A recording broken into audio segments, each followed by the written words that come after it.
नमस्कार दोस्तों, Shukla camp point में आपका स्वागत है। दोस्तों, आज हम एक नया तरीके से आपके सामने पेश हो रहे हैं। कुछ इस तरीके से हम वीडियो बना रहे हैं कि आपको भी मज़ा आएगा और पढ़ने में भी इंटरेस्टेड लगेगा, क्योंकि हम डिजिटल फॉर्म में वीडियो क्रिएट करेंगे। हम कोई बोर्ड पे काम नहीं करने वाले हैं। आपके सामने स्लाइड चलती रहेगी और स्लाइड के ऊपर हम बोलेंगे, ठीक है, जिससे आपको भी इजी लगे और समझने में भी आसानी रहे। ठीक है, बहुत आसानी से समझेंगे, समझते जाएंगे एक एक शब्द को, और याद भी ऑटोमेटिक अपने आप आपको हो जाएगा। ठीक है, आज जो हमारा जो पहला टॉपिक है वो है सॉलिड स्टेट। सॉलिड स्टेट क्या है?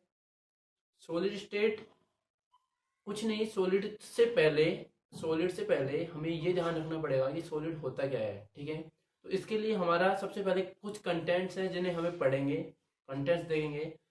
जैसे फर्स्ट है इंट्रोडक्शन की परिचय, कि सॉलिड क्या है, कितना कहाँ तक जाएगा, कौन कौन से टॉपिक पढ़े जाएंगे।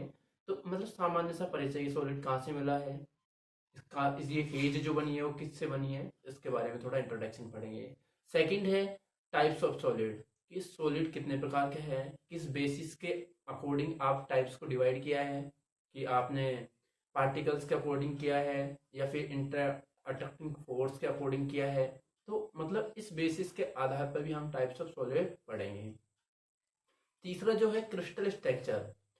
जो क्रिस्टल स्ट्रक्चर है उसमें हम ये बताएंगे कैसे सॉलिड की फॉर्मेशन में क्रिस्टल फॉर्मेशन हुई है, कितने क्रिस्टल पाए जाएंगे, कौन कौन से क्रिस्टल हैं, उनको पर्टिकुलर उनके स्ट्रक्चर क्या है, उनका उनकी जो रेडियस का रेशो क्या है। तो ये सारा हम क्रिस्टल स्ट्रक्चर्स में पढ़ेंगे। चौथा पढ़ेंगे element of symmetric. Element of symmetric बोले तो कि एक्सिस लगा के देखेंगे कि किस एक्सिस पे रोटेट कर रहा है, कितने एक्सिस पे प्लेन ऑफ सिमेट्री है, प्लेन ऑफ एक्सिस है, या सेंटर ऑफ सिमेट्री है। तो ये सिमेट्री के बेस पे आधार पे हम अगला जो भी है हम पढ़ने वाले हैं। इसके बाद जो हम पढ़ेंगे एलोटॉप्स ऑफ कार्बन। एलोटॉप्स ऑफ कार्बन में डायमंड, ग्रेफाइट और फुलरीन। डायमंड, ग्रेफाइट और फुलरीन के बारे में हम आपको अच्छे से अवगत करा देंगे। ठीक है, तो इस तरीके से हमारा जो टॉपिक है पूरा, जो सॉलिड स्टेट जो हमारा केमिस्ट्री है, उसको समझने के लिए हमें ये कुछ टॉपिकों के बारे में अच्छे से स्टडी करना पड़ेगा, और हम एक एक टॉपिक के बारे में आपको बातें करेंगे। सबसे पहला टॉपिक की बात करें इंट्रोडक्शन, कि परिचय की बात करें, सामान्य परिचय इसका क्या है। तो मैटर होता है, मैटर की 3 फेज, वैसे तो 5 फेज होती है, लेकिन हमारे इसमें 3 ही फेज होती है जो हमारे काम में आने वाली है। 3, सॉलिड, गैस और लिक्विड, 3 फेज है।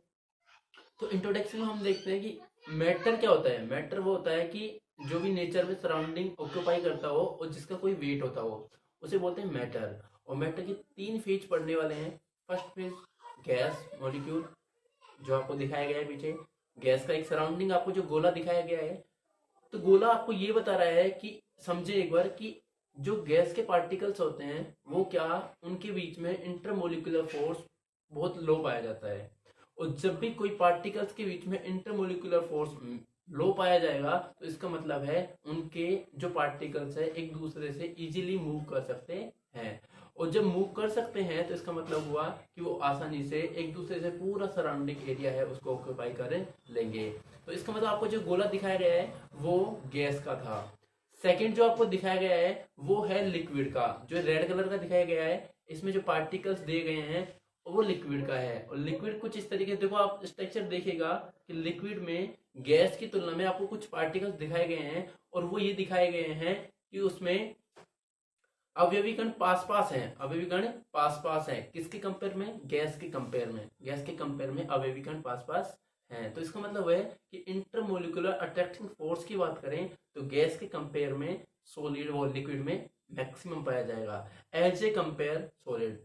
अगर बात करें सॉलिड की, तो सॉलिड आपको दिखाया गया है, सॉलिड जो रेड कलर का, इसमें अवयवी कण एक व्यवस्थित फॉर्म में है। अवयवी कण व्यवस्थित फॉर्म में है।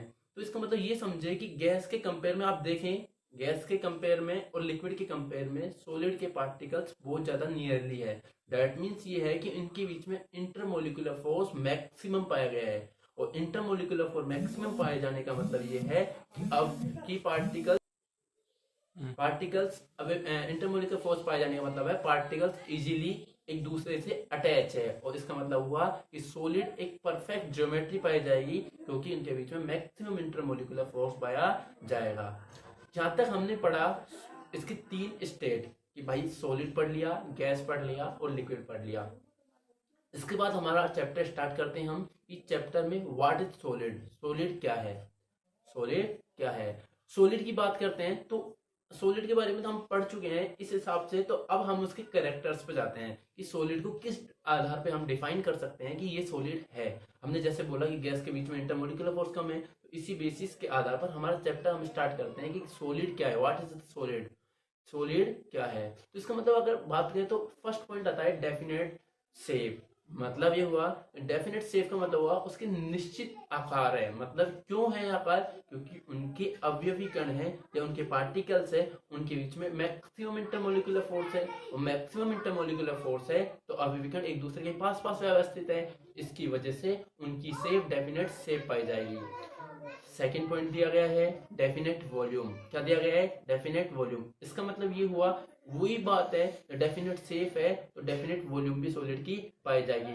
खुद का स्ट्रक्चर होता है। अगर मैं सिंपल सा एक एग्जांपल की बात कर लूं कि एक नमक का पार्टिकल ले लीजिए, नमक का एक कण उठा लो, चाहे एक चम्मच नमक उठा लो, दोनों की बात करें तो दोनों का खुद का आकार होता है, ना कि चम्मच का आकार। अगर मैंने एक लिक्विड ले लिया, लिक्विड जिस भी बर्तन में या जिस भी कंटेनर में डाला गया है वो उसका आकार लेगा, जबकि सॉलिड खुद का पर्सनल आकार रखता है, दैट मीन डेफिनेट उसका वॉल्यूम पाया जाएगा। ठीक है। थर्ड पॉइंट दिया गया है हाईली इनकम्प्रेसिबल। हाईली इनकम्प्रेसिबल का मतलब वो है, इसका मतलब ये हुआ कि मैक्सिमम इनकम्प्रेसिबल मतलब कंप्रेस नहीं हो रहा है। कंप्रेस बोलते हैं दबना।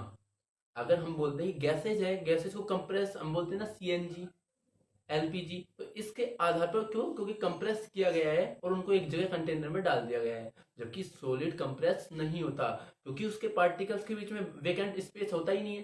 तो जब वैकेंट स्पेस नहीं होगा, वो क्यों नहीं होगा, क्योंकि उसके बीच में मैक्सिमम आकर्षण वाले इंटरमोलिकुलर फोर्स है। इसकी वजह से ये हुआ कि उसको कंप्रेस करना पॉसिबल नहीं है, मतलब उसको कंप्रेस नहीं कर सकते, इसलिए इसको बोलते हैं हाईली इनकम्प्रेसिबल। आ गया रिजिड। अगर रिजिड की बात करता हूं तो रिजिड इसलिए बोला क्योंकि भाई अवयवी कण के बीच में वैकेंट स्पेस है ही नहीं, सारे पार्टिकल्स एक दूसरे के पास बहुत ज्यादा अटैच जुड़े हुए हैं, और जब अटैच जुड़े हुए हैं तो उनके बीच में रिजिडिटी आई, मतलब हार्डनेस आ गई, स्ट्रॉन्गनेस आ गई, वो एक दूसरे को ब्रेक होगा ही नहीं। अगर ब्रेक होगा तो पूरा कंप्लीटली डिसोसिएट हो जाएगा वो। ठीक है, तो इसका मतलब रिजिडिटी पाई जाएगी। इसके बाद अगला जो है कि इनके जो कंटेंट पार्टिकल्स है उसके बीच में मैक्सिमम इंटरमोलिकुलर फोर्स पाया जाएगा एवं लोएस्ट डिस्टेंस पाई जाएगी इन बिटवीन द पार्टिकल्स। मतलब अगर अवयवी कणों की बात करूं तो उनके बीच में सर्वाधिक आकर्षण बल है, लेकिन उनके बीच में दूरी सबसे कम है, उनके बीच में दूरी सबसे कम है। तो इस तरीके से जो आपको दिया गया है, और लास्ट पॉइंट जो बचा हुआ है जो फिक्स जो पार्टिकल्स ऑफ पोजिशंस। अगर मैं पोजिशंस की बात करूं उनकी, या उनकी विन्यास की बात, ज्योमेट्री की बात करूं, तो उनकी ज्योमेट्री और विन्यास फिक्स पाया जाता है, उसकी ज्योमेट्री विन्यास फिक्स पाया जाता है। तो इस आधार पर हमें ये समझ आया व्हाट इज सॉलिड, कि सॉलिड क्या है। ठीक है, इसके बेसिस पे इससे आगे जब हम चलते हैं तो अगर अगला टॉपिक आता है हमारा टाइप्स ऑफ सॉलिड, कि टाइप्स ऑफ सॉलिड कि किस बेसिस के आधार पर हम डिवाइडेशन कह रहे हैं कि सॉलिड कितने प्रकार का है। तो सॉलिड की बात की हमने, सॉलिड के कैरेक्टर्स पढ़ लिए, सॉलिड के गुण पढ़ लिए हैं, जो किस की सब कुछ उसके फिक्स होता है। इसके साथ हमारा अगला टॉपिक स्टार्ट करते हैं टाइप्स ऑफ सॉलिड। अगर टाइप्स ऑफ सॉलिड्स की बात करें तो अगर हम बात करें एटॉमिक पार्टिकल्स के अरेंजमेंट के आधार पर या बाइंडिंग एनर्जी के बेसिस पे, तो हम देखते हैं 2 टाइप्स के होते हैं। कितने टाइप्स के होते हैं, 2 टाइप्स के होते हैं, एक क्रिस्टलाइन सॉलिड, एक एमार्फस सॉलिड। एमार्फस सॉलिड होता है उसको हम, एमार्फस सॉलिड को हम क्या बोल देते हैं, नॉन क्रिस्टलाइन सॉलिड। ठीक है, क्यों, क्योंकि एक क्रिस्टलाइन है एक नॉन क्रिस्टलाइन है। एमार्फस क्यों बोलते हैं वो भी हम इसके बेसिस पे हम पढ़ेंगे।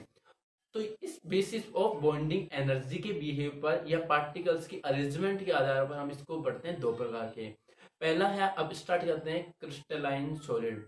क्रिस्टलाइन सॉलिड की बात करें तो इसमें आपको दिया गया है कि भाई होता है the bonding constituents arrangement themselves in regular manner thought out then entries 3 dimension network।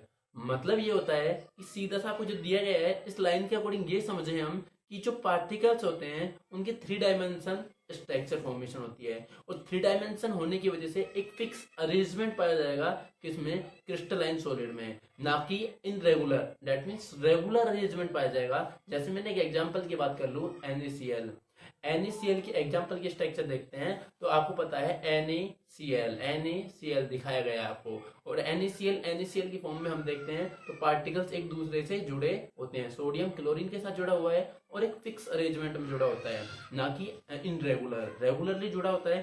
ठीक है, सेकंड बात करें एग्जिस्टेंस ऑफ क्रिस्टलाइन लैटिस, अगर बात करें कि जो क्रिस्टलीय स्ट्रक्चर है वो एग्जिस्ट करता है किस फॉर्म में, उसकी लैटिस एनर्जी दैट मीन्स ये है कि जब भी कोई कैटायन और एनायन फॉर्मेशन जुड़ मिक्स होकर के एक नया कंपाउंड फॉर्मेशन करते हैं तो उनसे जो रिलीज होती है उस एनर्जी को बोलते हैं हम लैटिस एनर्जी। क्या बोलते हैं, लैटिस एनर्जी। तो एक फिक्स अरेंजमेंट है, परफेक्ट अरेंजमेंट है, तो इनकी लैटिस एनर्जी भी मैक्सिमम पार्ट पाई जाएगी। ठीक है, इसके बाद बात करें तो इनकम्प्रेसिबली ऑर्डरली अरेंजमेंट यूनिट कि इनकम्प्रेसिबली, इसके बारे में हम पहले बता चुके हैं क्या कि ये कंप्रेस नहीं होता है, मतलब परफेक्ट ज्योमेट्री है, वैकेंट स्पेस प्रेजेंट नहीं है, और इंटरमोलिकुलर फोर्स मैक्सिमम है, इंटरमोलिकुलर डिस्टेंस मिनिमम है, तो इसके बेसिस के आधार पर इनकम्प्रेसिबल है, मतलब कंप्रेस नहीं हो पाता है। फिर है ये शब्द सुने एनाइसोट्रोपिक। एनाइसोट्रोपिक क्या होता है, अगर किसी भी किसी भी क्रिस्टलीय सॉलिड या किसी भी सॉलिड की बात करें तो सॉलिड की फिजिकल प्रॉपर्टीज होती है, जैसे कंडक्टिविटी, ठीक है, मेल्टिंग पॉइंट, बॉइलिंग पॉइंट। अगर हम डिफरेंट डायरेक्शन में जाएं, अगर हम अलग अलग डायरेक्शन में जाएं तो हमें डिफरेंट फाइंड आउट होता हो, मतलब अलग अलग प्राप्त होता हो, तो इसे बोलते हैं एनाइसोट्रोपिक। क्या बोलते हैं, एनाइसोट्रोपिक। दो शब्द आते हैं, एक एनाइसोट्रोपिक, एक आइसोट्रोपिक। एनाइसोट्रोपिक को हिंदी में बोलते हैं विषम देशिकता, अगर हिंदी वाला है तो हिंदी वाले सुन ले। विषम देशिकता बोलते हैं, विषम देशिकता मतलब विषम हो दिशाओं में जाने पर, मतलब अगर अलग अलग डायरेक्शन में जाते हैं और हमें डिफरेंट फाइंड आउट होता है तो इसका मतलब उसे बोलते हैं एनाइसोट्रोपिक।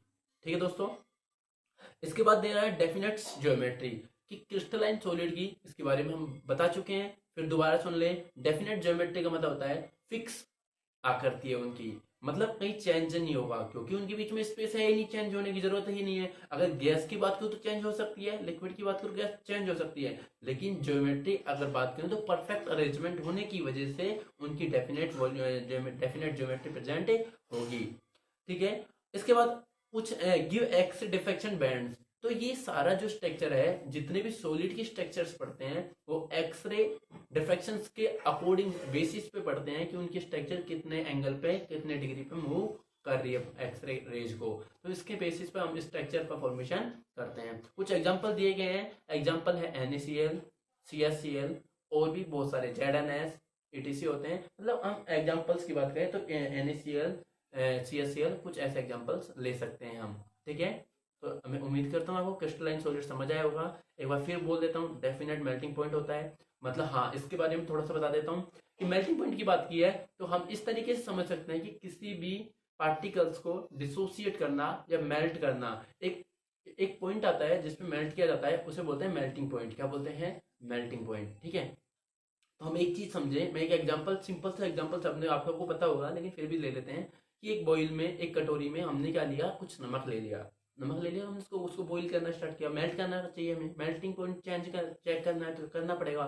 तो हमने क्या किया कि उसको मेल्ट किया और हमने देखते गए कि कुछ डिग्री पर टेम्परेचर बढ़ता गया, टेम्परेचर बढ़ने के साथ साथ ही मेल्टिंग पॉइंट कुछ इस तरीके से आया कि मैंने एक पॉइंट नोट कर लिया कि 40 डिग्री सेंटीग्रेड पे पूरा ये पूरा सॉलिड लिक्विड में मेल्ट हो गया। दैट मीन्स ये था कि क्रिस्टलीय सॉलिड का अगर मैं बात करूं मेल्टिंग पॉइंट तो एक फिक्स पॉइंट प्राप्त होता है। क्या होता है, फिक्स। मैंने बोल दिया 40 डिग्री है, एग्जांपल के तौर पे लिया है, मतलब कोई भी किसी भी सॉलिड की बात करें तो एक फिक्स पॉइंट प्राप्त होता है, तो इसका मतलब डेफिनेट मेल्टिंग पॉइंट पाया जाएगा। और अगर इसका ग्राफ बात करें तो नॉन कंटिन्यूअस होगा। क्यों, क्योंकि सबसे पहले डिसोर्स ग्राफ की बात करें तो सबसे पहले कम होगा और एक फिक्स पॉइंट आ जाएगा, फिर दोबारा कम होगा, इसका मतलब नॉन कंटिन्यूअस ग्राफ, जो ग्राफ इसका फाइंड आउट होगा वो नॉन कंटिन्यूअस होगा। उम्मीद करता हूँ कि आपको क्रिस्टलाइन सॉलिड समझ आया होगा। इसके बाद दूसरा देख लेते हैं एमार्फस सॉलिड। क्या बोलते हैं, एमार्फस सॉलिड। अगर बात करें इसमें देखो फर्स्ट पॉइंट देखो, डिराइव्ड फ्रॉम ग्रीक वर्ड ओमोर्फी मींस शेपलेस, मतलब ये हुआ कि ये ग्रीक वर्ड से लिया गया है एमॉर्फस। जो एमॉर्फस सॉलिड बोला है, एमॉर्फो शब्द है वो एक ग्रीक वर्ड है जिसका मतलब होता है शेपलेस, मतलब इसकी आकृति फिक्स नहीं होती है। मतलब हार्ड तो होता है लेकिन इसकी आकृति फिक्स नहीं होती है, मूव कर सकती है इसकी आकृति, कहीं बह सकती है, कहीं बड़ी हो सकती है, कहीं छोटी हो सकती है, कहीं पार्टिकल्स के बीच में स्पेस ज्यादा हो जाएगा, कहीं कम हो जाएगा। मतलब परफेक्ट स्ट्रक्चर ना होके, रेगुलर स्ट्रक्चर ना होके इरेगुलर स्ट्रक्चर फाइंड आउट की है इसकी। तो इसका मतलब ये हुआ कि शेपलेस है, इसलिए इसको बोला एमॉर्फस सॉलिड, क्योंकि एमॉर्फस ग्रीक वर्ड है जिसके अकॉर्डिंग इसका बेसिस पे नाम दिया गया है। सेकंड बात करें, no regular but hard arrangement of atoms of molecule. मतलब ये था इसमें अरेंजमेंट की बात कर ली तो कोई रेगुलर अरेंजमेंट नहीं है। रेगुलर ऐसे बोल सकते हैं कि हमारे घरों में आपने देखा होगा एक टाइल्स होती है। टाइल्स आपको पता है दो तरह के लेके आते हैं, मैक्सिमम अलग अलग लाते हैं, लेकिन एग्जांपल के तौर पे अगर मैं बात करूं तो एक ब्लैक और एक व्हाइट लेके आते हैं। तो ब्लैक व्हाइट को हम एक अरेंजमेंट में करेंगे तो black white black white black white, तो इसके हिसाब से परफेक्ट अरेंजमेंट चलेगा। लेकिन कभी भी एक क्रिस्टलीय सॉलिड या एमॉर्फस सॉलिड में परफेक्ट रेगुलर अरेंजमेंट नहीं पाया जाएगा, हमेशा इरेगुलर अरेंजमेंट पाया जाएगा, जिसकी वजह से उसकी ज्योमेट्री और एटम्स और मॉलिक्यूल की जो स्ट्रक्चर्स हैं वो परफेक्ट नहीं हो पाए, इसलिए इसकी शेप परफेक्ट नहीं होती है। इसके बाद बात करें, also considered as non crystalline solid और सुपर कूल्ड लिक्विड। इन्हें हाँ ये याद रखना है, एमॉर्फस सॉलिड को सुपर कूल्ड लिक्विड भी कहते हैं। वो इसलिए कहते हैं क्योंकि ये नॉन क्रिस्टलाइन होते हैं। तो आपने देखा कि इसे बोलते हैं सुपर कूल्ड लिक्विड, इसलिए बोला गया सुपर कूल्ड क्योंकि इसका क्या होता है, बहने का गुण होता है, तो इसके अकॉर्डिंग ही इसको सुपर कूल्ड बोल दिया गया। साथ ही आपने ये देखा था कि उधर फिक्स पॉइंट आया था मेल्टिंग पॉइंट का, जबकि यहाँ पे नॉन सात मेल्टिंग पॉइंट होगा, मतलब परफेक्ट नहीं होगा। क्यों? सिंपल सा एग्जांपल, आप उधर नमक का लिया था, इधर लेते हैं प्लास्टिक का। प्लास्टिक को कैसे पिघलाते हैं? प्लास्टिक पिघलेगा तो एक थोड़ा सा पिघलता गया, बढ़ता जाएगा और एक बढ़ता जाएगा। जैसे मैंने बोला 10 डिग्री से पिघलना स्टार्ट हुआ तो 30 डिग्री तक पिघला, इसका मतलब इस रेंज में आता है। दैट मीन्स वहाँ पे शार्प पॉइंट फाइंड आउट हुआ था, जो कि इधर शार्प पॉइंट नहीं मिलेगा, हमेशा रेंज में काम करेगा। इसके बाद अगला टॉपिक है आइसोट्रोपिक। क्या होता है इसका गुण? आइसोट्रोपिक। हमने उधर देखा था एनाइसोट्रोपिक, जहाँ पे हमें डिफरेंट डायरेक्शन में जाने पर physical property different find out हो रही थी। तो इधर क्या होगा? इधर वही होगा कि फिजिकल प्रॉपर्टी डिफरेंट डायरेक्शन में जाने पर सेम फाइंड आउट होगी, इसलिए इसको क्या बोला आइसोट्रोपिक। उधर क्या बोला था? एनाइसोट्रोपिक, इधर बोलेंगे हम आइसोट्रोपिक। इसके बाद है नॉन डेफिनेट ज्योमेट्री शेप। उधर देखा था डेफिनेट था, इधर नॉन डेफिनेट है। क्यों? क्योंकि भाई इरेगुलर पार्टिकल्स की अरेंजमेंट है, तो पार्टिकल्स की अरेंजमेंट इरेगुलर है, ज्योमेट्री कैसे संभव है कि सेम डेफिनेट हो जाए? इसका मतलब non definite geometry find out यहाँ पे होगी।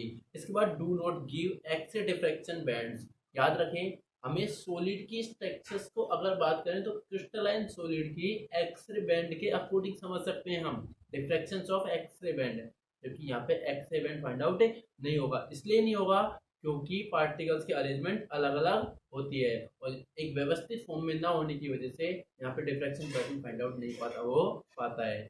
इसके बाद बात करें इसके कुछ एग्जांपल्स की, जैसे ग्लास, रबर और प्लास्टिक्स। इनके एग्जांपल्स क्या हैं? कांच ले सकते हैं, प्लास्टिक ले सकते हैं या ग्लास ले सकते हैं।